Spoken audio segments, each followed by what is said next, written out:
Hi everyone! As you may have noticed, it's a new filming location.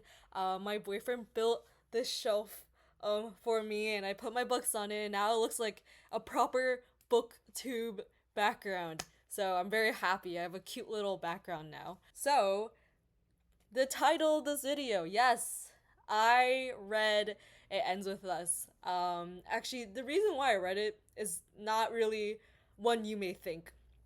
So it's not really because the movie's coming out that I'm reading it, and it's not just for the views. But I saw someone on Twitter say that the character Lily Bloom, the protagonist, she writes to Ellen DeGeneres, unironically, and I thought that is freaking hilarious. So I was like, I have to read it, and I was not prepared. I knew that um this book was about domestic violence. I already knew about that, but that's like really the extent of what I knew. But I decided to go ahead and read it. I'm okay with like most like triggering topics, but just so anyone knows who's read this, who hasn't read this book, doesn't know what it's about. There is domestic violence and there is attempted SA in this book, and will be talking about it. So if you feel like okay, that's it, I don't want to watch, go ahead, click away. I will not blame you. So let's have our cup of royal milk tea that you saw me pour from earlier today, but I already drank that. So let's pour another one. By the way, this is from Sabrina Carpenter's like store because I freaking love this cup. Okay, let's get to it. Let's talk about the book itself. I actually do have a little bit of like annotations. I read it on my phone with iBooks, so I was able to have like notes and share stuff. I honestly kind of want to start doing this more, like with Kindle. We can show up my computer and then we'll both watch it together. But yeah, so I kind of already spoiled myself with this book. Because due to the disastrous marketing of this book, and I'm not saying it was unsuccessful by any means. I think the marketing for this book was very successful in that it got a lot of people to read it, but it did not give any trigger warnings. Especially because some of it is like very like pretty graphic, especially the attempted SA. It is pretty graphic. For the sake of this video, I tried looking for Simon and Schuster's because I know they're one of the publishers, at least for the UK. I don't know who published it in the US. And so I was looking for the longest time for their marketing campaign, or their like Instagram posts. And because Colleen Hoover got published after it got big on TikTok, got traditionally published after it got big on TikTok, I can't find any like post that doesn't mention TikTok in some kind of way. And because that's like the biggest draw, the biggest grab for anyone to read it is that, oh, it's really popular on TikTok. And so there really isn't any mention of what they were trying to do to entice people to read it other than TikTok. And I was trying to find anything that had any trigger warning whatsoever, and the only thing I could find was from someone who isn't Simon and Schuster. They were just like some independent book reviewer that said, "Oh, it has domestic abuse and domestic violence." And if you were coming from TikTok to try to read this book, these girlies are also not putting any trigger warnings. In fact, they treat it as a plot twist. I'm going to show you. Okay, so this girl, she's read 11 chapters. Let's listen.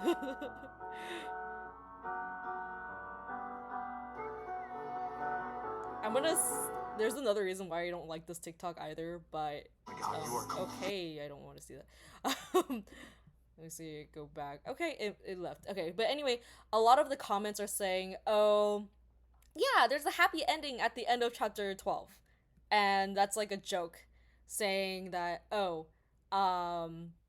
they're like, the rest of the book is not a happy ending for the two, because Ryle is an idiot and an asshole. So, and then there are other TikToks like this. So, context, this is what Ryle did for Lily.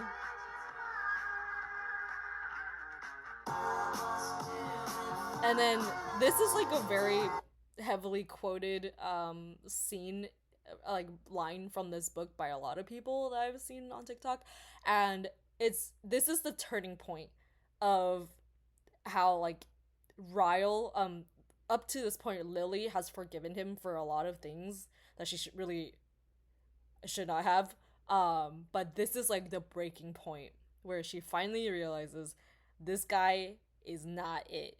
And so it's this, and then another girly, um she's like, oh, I think she just got to the part. And then all of these comments are like people who don't know. People say, oh my god, I was so mad how it ended. And then this comment section says, just keeps quoting it. So when like they just don't talk about it, they don't talk about it. Sorry, this is editing Sandra. I forgot to mention that there were also like TikTok comments, I forgot for which TikTok, where they kind of like make fun of a domestic violence incident. So that's fun. They try to kind of like play it as a little plot twist. Like, oh, plot twist. He's actually an asshole. Isn't it so good how they don't show that he's an asshole before, which a counterpoint. I knew he was an asshole before, and not because I got spoiled, but because in the very first chapter, he was a prick. Okay. Anyway, so this is one of the marketing I could find, and it sucks because the movie is out, so a lot of posts about it ends up is about the movie, promoting the movie. Which also I don't want to get into it. I'm not gonna watch it, but even that movie, I heard there was no trigger warning. In any of the promotional stuff, in any of the trailers. It was like mostly like if you were interested enough, you would go to the like interviews and like watch it, but those are like for the people who already know what the movie is going to be about. It's not for people who are trying to avoid all spoilers. It's for people who like have been a fan of the book and then want to watch the movie. So yeah, all this again, all of this like marketing is just, it's a global book talk phenomenon. And that's it. That's all they say because they know that's enough for some people. That is, I just wanted to give like a really quick introduction to It Ends With Us and the whole like public facing opinion of it. And a lot of people are pissed because that is why like people got triggered because they didn't know. And now another like very popular critique is that this book romanticizes abuse. I don't 100% agree with that, and it's only because I while I was reading this, I didn't find that it was romanticizing abuse to the point where like a lot of people were hating on it. I can see why people some like I forgot to mention around here that I think it is a disservice for the PR marketing and the traditional publishers to say that this is a romantic book, a romance book, because romance books typically have happy ever afters, and that is not really what is kind of happening here. It's a very bittersweet ending. It's more of a tragedy than a romance. I would even say it's a contemporary literature tragedy. I don't think it's really genre fiction because there are certain tropes that come with genre fiction, and this book is not hitting it. Some people might think that, but we're all reading this from the perspective of Lily, who didn't notice the red flags, or if she did, then she kind of swept it under the rug. This is all from her perspective. She views it in a rose, tinted lens. She loves everything that this guy is doing and this guy is saying. She's a simp for him. And how do I know that? It's because he says, well, here, oh, I don't tell most people like what's on my mind.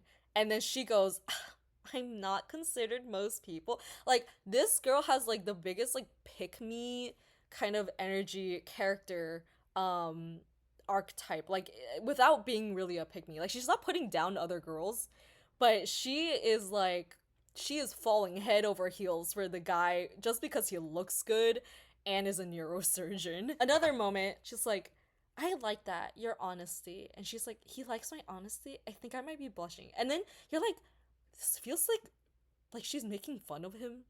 But then no, she's like being like entirely 100% serious. Like I thought this was gonna be like satire a little bit because it was just so bad, some of the dialogue. But no, she's like 100% feeling it. And then this part made me laugh because they call back to this scene like 2 times unnecessarily. But so she hates her dad because her dad was abusive to her mom, and then they just had like a funeral, and you can read all that if you're so, you can pause this video. But anyway, this part kind of got to me because she says, I spent most of my life hating him for being such a bad person, but I'm not so sure I'm much better. Maybe we're both bad people. And then Ryle, I hate this name. I hate this name. Ryle looks over at me with a thoughtful expression. Lily, he says pointedly, there's no string of bad people. We're all just people who sometimes do bad things. I open my mouth to respond, but his words strike me silent. We're all just people who sometimes do bad things. I guess that's true in a way. And then I'm like, I hate this statement because I know he was trying to be like, oh, you're not a bad person. Like, this is just something that you thought was right. But you know, some people may think is bad. He was also excusing Lily's dad for being a bad person who like beat her mom.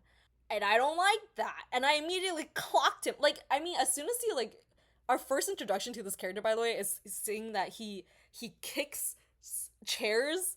He kicked a chair like 5-10 times because he's so angry over, you can read it here, he lost over a child patient to a self-inflicted like gun wound. I don't really care too much about that. But anyway, she brings it back and she's like, oh, it was so profound. It was so profound what he said. And I'm like, girly, that has been said by so many people at this point. There's no way you only heard it from him. So I already clocked him as an asshole. So all of these people saying that they love Ryle and they wish like they had a happy ending, like clearly do have as small of a red flag radar as Lily does. Colleen Hoover's fans skew towards the younger demographic as well, so it makes sense that they don't really have a red flag radar. They're pretty immature, don't really know much life experiences, probably haven't dated much, and I think that's why this book was so misunderstood as a romance and marketed as such. They don't understand it. Girlies, you need to wake up. You need to, like, if a guy is telling you edgy stuff like that, if they're telling you like they're trying to hype you up as being so special, you need to like put on a little warning lights and be like, ooh, are they actually good people? We'll see. Yeah, so he says, so his whole thing's like, I don't want to have children because my children will never be good enough for me, and I'd only be setting them up for failure because I'll be like comparing myself to them and be like, why aren't you as driven as I am? I'm literally a neurosurgeon, ha ha ha.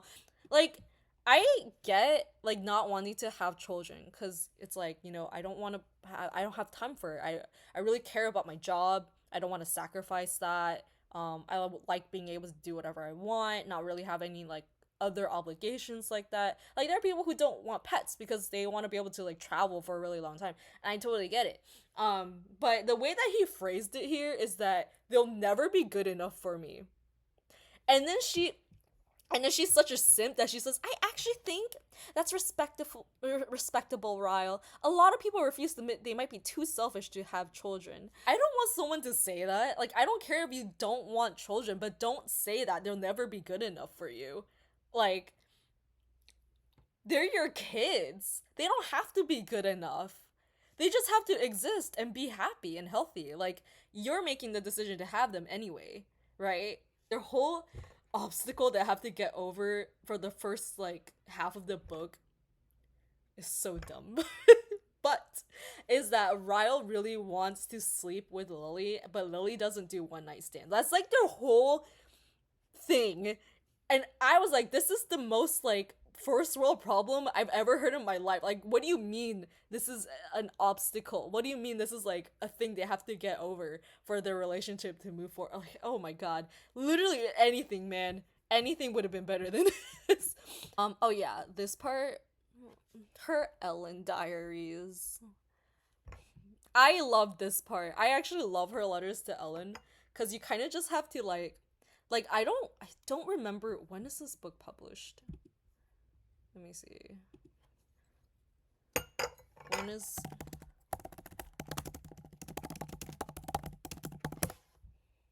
Okay, so 2016. And this was before the Ellen DeGeneres got like revealed that she's actually an asshole. And I find it really funny, very ironic that she's writing these letters to Ellen DeGeneres who she loves. And then it's found out later that this girl's an asshole and is abusive to her to her employees. And I was like, that's very fitting for the theme of this book. Yeah, she wrote letters to her regularly until she turned 16. Anyway, we're ignoring the entire Atlas subplot. It's not important, in my opinion, for this. It's like, it's added in here to make it a romance, okay?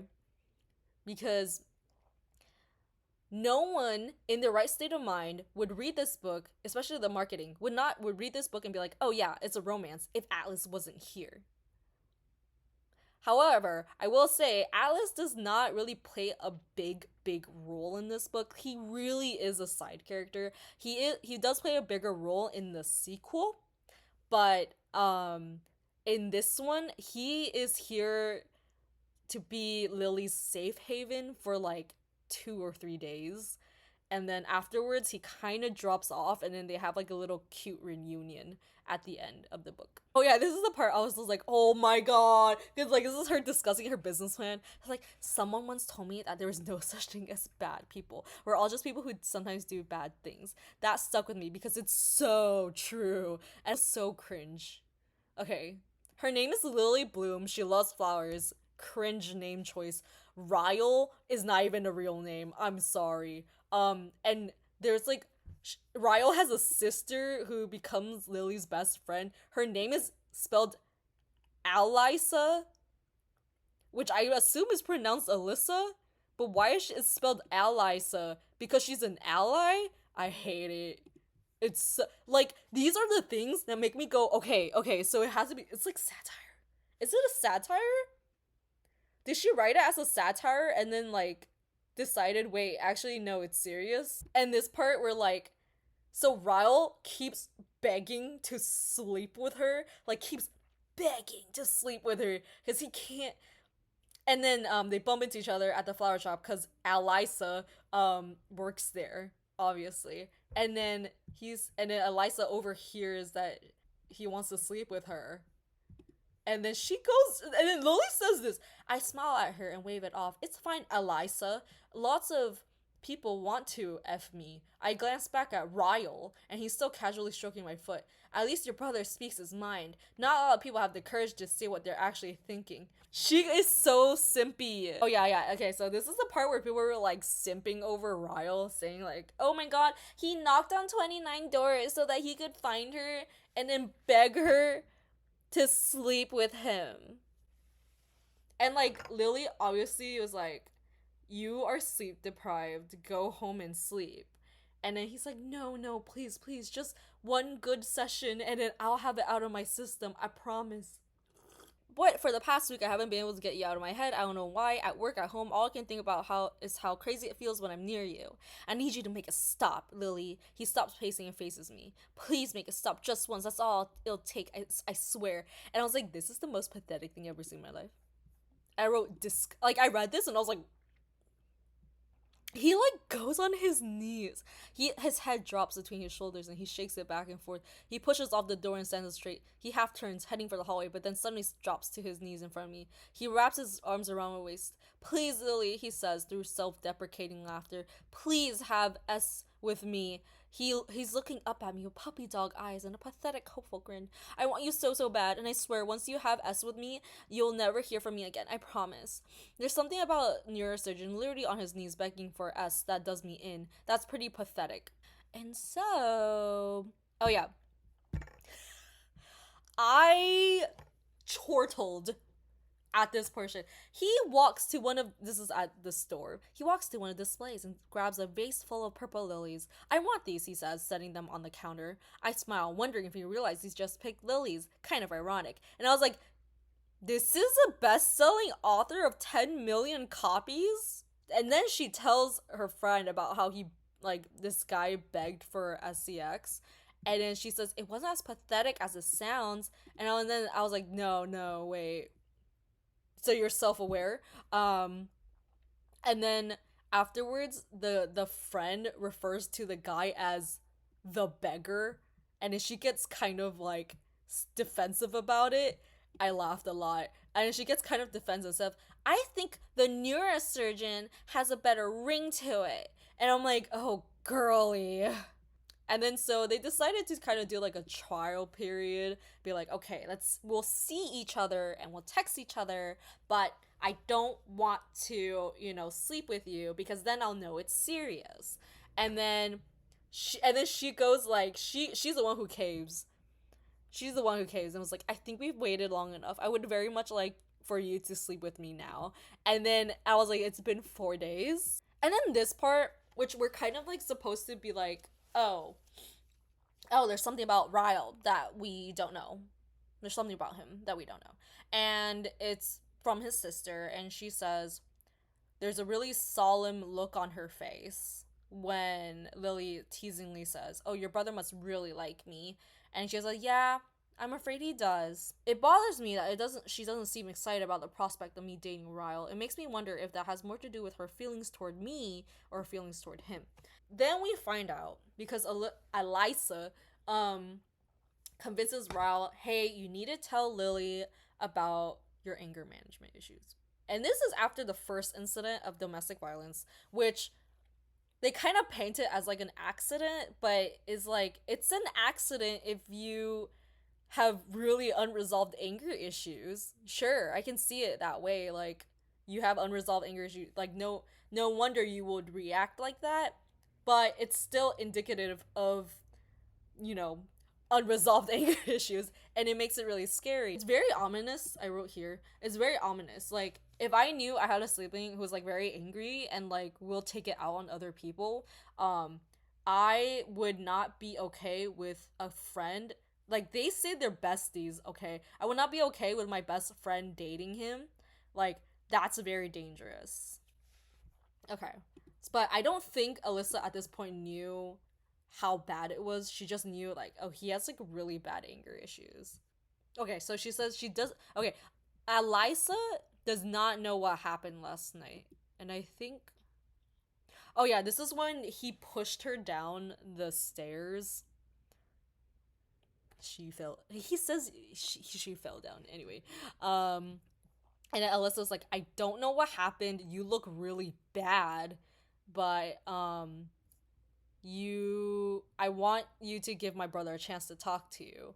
And then this is when, like, this is where she's kind of, like, saying, well, the reason why he's so, like, he's like this is because he has anger issues, and that everything's be okay once you know, right? And so I hate that. I hate that. Like, no, it's not gonna be okay. But, like, Alyssa knows that when he gets angry, he blacks out. And then finally, like, to have a talk, and she was like, okay, I still want to be with you. But when you're upset, just walk away, and I'll walk away. We'll leave the situation until you're calm enough to talk about it, okay? And I'm like, that's not what someone with anger management, like, yes, that is a technique, but, like, if you're someone who's, like, very volatile and physically aggressive, like, that's not enough to just walk away, because then you have to be self-aware enough to stop. Oh, yeah, she has this thing, has a litmus test for if you're a good person, you donate to charity. And then so this is her trying to, like, convince herself Raul is a good person. She saw it the first night we met. Now they met, which is like when he was kicking the chairs. She saw it, when he hit her accidentally, and then when he threw her down the stairs. There is a difference between him and my father. Ryle is compassionate. He does things my father never would have done. He donates to charity. And so then she asks literally every other character, do you donate to charity? And obviously they're like, yeah, we donate to charities. And then the thing that really got me is like Alyssa knows that Ryle did something really fucked up to Lily and was like, I'm gonna name my child after my brother because he's my hero. Okay. I do. I used to be like, oh yeah, Alyssa's okay, but then I'm like, never mind, he is not okay. I take it back. This part, okay, I get it. I get it. Because this is like I myself am not a DV victim.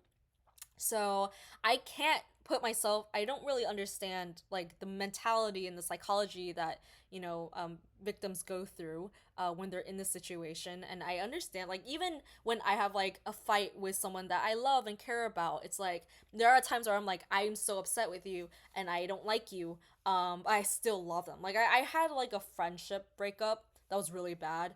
And I also felt very conflicting feelings during this time. I get it. I can empathize with this. Just because someone hurts you doesn't mean you simply stop loving them. It's not a person's actions that hurt them most, it's the love. If there was no love attached to the action, the pain would be a little easier to bear. And I get that because like if a stranger hurts you, like it doesn't emotionally hurt you, but if someone that you knew and loved and trusted hurt you, then like it will hurt a lot more. I totally get it, and I don't like that some people are kind of using this as a they're romanticizing abuse, and I'm like I don't think so. This is like a very valid like opinion to have. I think. Moving on. So this is her like saying like it's really easy to judge people that are in these relationships and say and judge the woman for like why would you stay? How could you not leave? Kind of thing. Instead of like, you know, actually taking into account like what their mental state is like what are their feelings and etc. I will say though, and I watched a video about like a real domestic violence expert who like talks about this, and she says, well, the reason why a lot of people don't leave actually or like leave fast enough is because they don't have the financial means to be able to do it, or they feel like it gets scarier once you try to leave. Like you would rather stay in there instead of like extreme bodily harm, like permanent bodily harm, if you were to try to leave. And it gets even worse if you have kids, because then you have to protect the kids. You can't just like protect yourself. Colleen Hoover does not take that into account. She only thinks about the like how the victim is feeling, and that is what is preventing them from making like a decision to leave. There are a lot of moments where like she kind of says, as I stare back at him, I think about how easy it is for people to make judgments when we're standing on the outside of a situation. I spent years judging my mother's situation. It's easy when we're on the outside to believe that we will walk away without a second thought if a person mistreated us. It's easy to say we couldn't continue to love someone who mistreats us when we aren't the ones feeling in love with that person. Her reasoning why it was so hard for her to leave is because she still loved him. But in reality, it's not really about the emotions. Like it is there, and I'm not gonna try to invalidate that, but it's like the other stuff is really important, is like a lot more has more of a factor, like not having the money and like extreme physical harm if they try to leave. And then like and this is the part where I also don't agree with, is that she doesn't really forgive him, but she's like okay to the idea that he can be near her, and this starts like it's kind of like their co-parenting kind of routine, is that Lily is okay with him taking care of the baby or being near her enough, or but not close enough, not sleeping with him or anything in the same bed. But like she's okay with him being in the same apartment and like sleeping on the couch or whatever, to take care of her, because she's like, going through stuff. Um, I don't like that. And I don't like that Alyssa didn't say anything, didn't try to stop it, didn't say, this is not a good idea. Like, I don't believe this guy has gotten his, like, anger management, like, together at all. I think he's, like, trying really hard to keep it together, but, like, one bad moment, one slip of his control, it's gonna get really bad. So it was really unrealistic. I didn't like that. I didn't like this part of the book. I get what Colleen Hoover is trying to do, and I'll get into that, but I didn't like it. So they didn't really break up yet. He has the legal right to be a father no matter how I feel about it, and I want him to be a father. I want him to be a good father. But deep down, I'm still holding on to one of my biggest fears. And it's like, oh, I would never want to keep you from your child, Ryle. I'm happy you want to be involved, but how would I know you won't lose your control? And if you're alone with him. So she's like, this has to be on my terms. Then there's like, I might have to choose divorce. And then finally she has the baby. And she like gives birth and goes like, you know what, I'm making my decision. We need to divorce. We need a divorce. And I hate this part because it's like, why do people keep phrasing like violence against women as like, what if it happened to your mom? What if it happened to your sister? What if it happened to your daughter? Like, men can't just think of women as people, and if something happened to a person they would feel bad. It has to be like, oh, I have to think about it in relation to my family and my loved ones. And then he finally gets it, because of course he does. We can move on to the conclusion now. I've talked for 44 minutes. My gosh. This is like the problem with this is the problem with this book, is that Colleen Hoover is loosely basing it off of her own parents' situation, where her mom had to flee from the house with her kids because the father was very abusive. And of course the mother was very poor because, you know, they relied on the husband to bring in all of the money. And Colleen Hoover, like, her situation is kind of interesting in that the father never hurt the kids, and he was good to the kids, but he wasn't good to the mom. And she herself has very conflicted feelings. She thought like she, like Lily, saw the father in a more positive light than as a human being. Like, they're like, they love them as a father but hate them as a human being. And like, that's kind of like something that she wanted to evoke in this book, is that kind of like level of conflict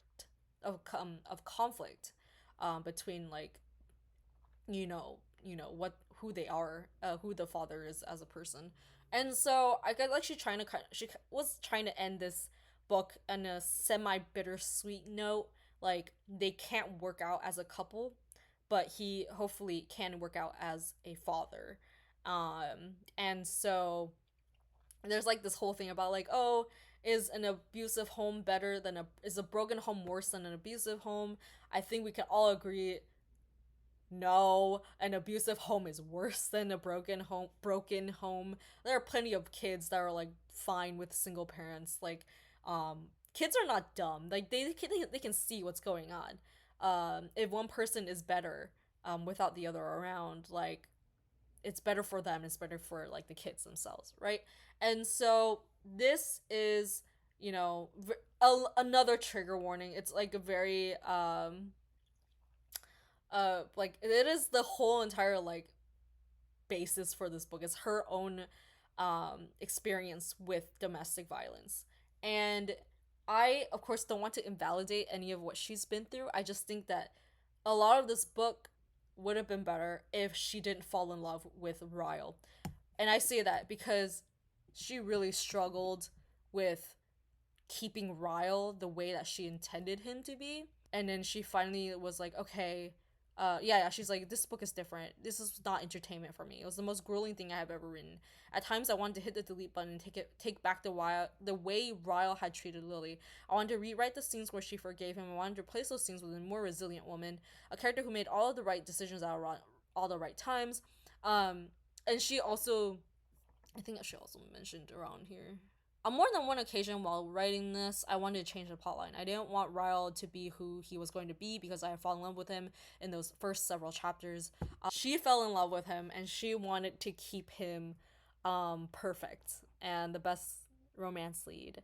But again, he wasn't even perfect from page 1. So we're back to the problem. How can she make it convincing that this asshole is a good guy if he had already always been an asshole, and I clocked him as one as early as chapter 1. But yeah, she had a good idea, she couldn't execute them well, and it kind of turned into this like kind of wishy-washy kind of book. Like she wanted Ryle to still be part of Lily's life, but he did really unforgivable things. So it kind of like begs to like it begs the reader to set aside their prejudice to be like, but think of Lily. Lily wants this. But even though the readers are like, there are too many red flags, and I do not trust that man as far as I can throw him. I don't really suggest you go watch the movie. I think they follow this plot pretty closely in terms of like what happens with Ryle. Um, and I saw some very disturbing TikToks that were I saw a TikTok where a girl's like, "Oh my god, because there's this moment where like the mom says if he loves you enough, he will leave of his own volition."